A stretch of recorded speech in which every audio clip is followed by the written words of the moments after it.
Hello everybody, welcome to UK Gaming Network. I'm Brian, also known as UK Jane Zoidberg, and I'm here today with a quick playthrough of a brand new game for the Commodore Amiga. This is from a developer called Electric Black Sheep, who have a pretty good history of making Amiga games behind them already, with games like Quest and Drag and Drop, and as well as making a remake of a classic 80s dungeon crawler called The Tower of Evil that came out quite recently. And that's relevant as this is kind of the unofficial sequel to that game. You can download it from the itch.io website and name your own price.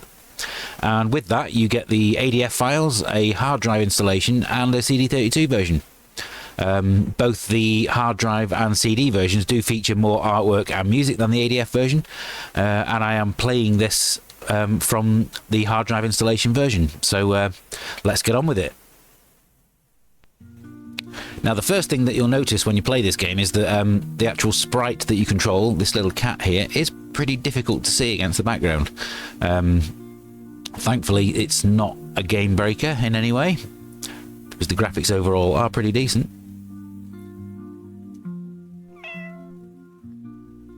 But this is a game featuring a black cat, ghosts and witches, so perfect for playing during the Halloween season, which is what we are currently in. The objective is to collect all 6 items that are lying around the level. Each of the game's 8 levels are 9 screens in size.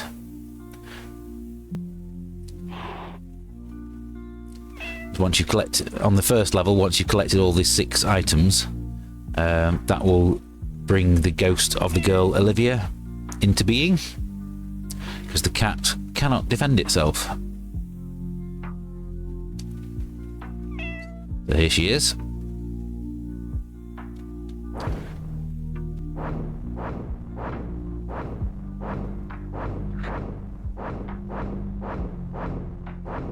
And the ghost of Olivia can shoot at the enemies for you. Pressing the fire button will get the ghost to follow you or to stay still. And that's pretty much the only interaction that you have playing the cat.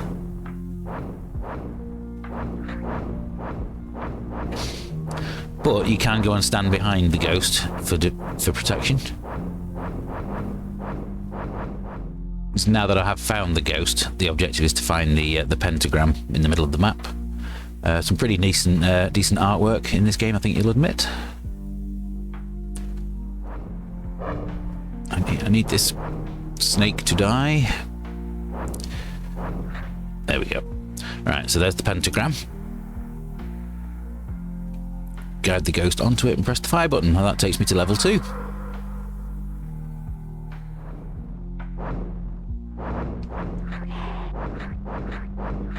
Oh, game over.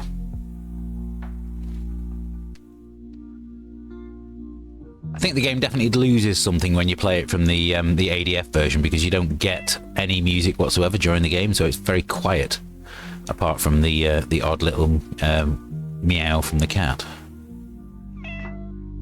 This game was actually developed using Amos and not the usual Scorpion engine like a lot of Amiga games are these days. I'm not sure whether a sprint button for the cat might have been a good idea to just spice up the gameplay a little bit. When I first played this game, I actually thought that there was no on-screen indicator telling you how many lives you had, but that's that tiny little paw in the bottom right-hand corner of the screen. I think it probably could be bigger.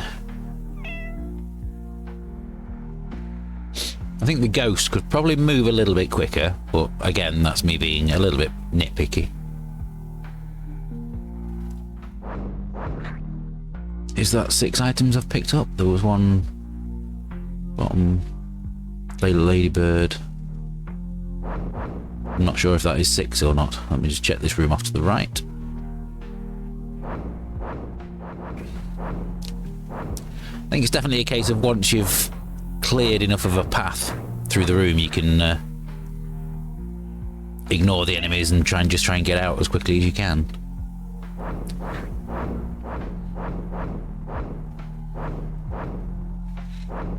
But the first game, Tower of Evil, was very much a more of a traditional dungeon crawler where you actually had direct control over the central character and could fire at will, kind of like Gauntlet.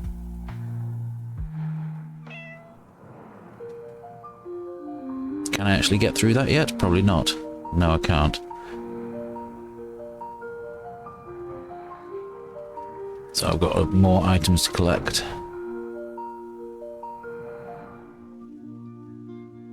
But no, this is a game that's fairly easy to get working on the A500 Mini and through various emulators. And I think if you're wanting to get in the Halloween mood, it's something that I would recommend downloading and having a play on.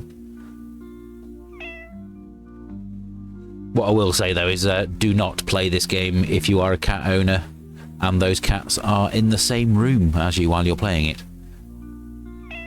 as the meowing will drive them nuts. I can tell you this from experience. Like with a little bit longer in development, they could have quite easily made this a commercial release.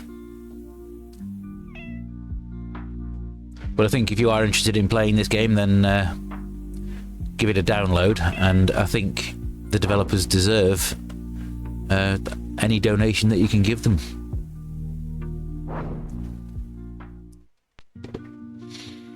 Anyway, let's leave it there. That was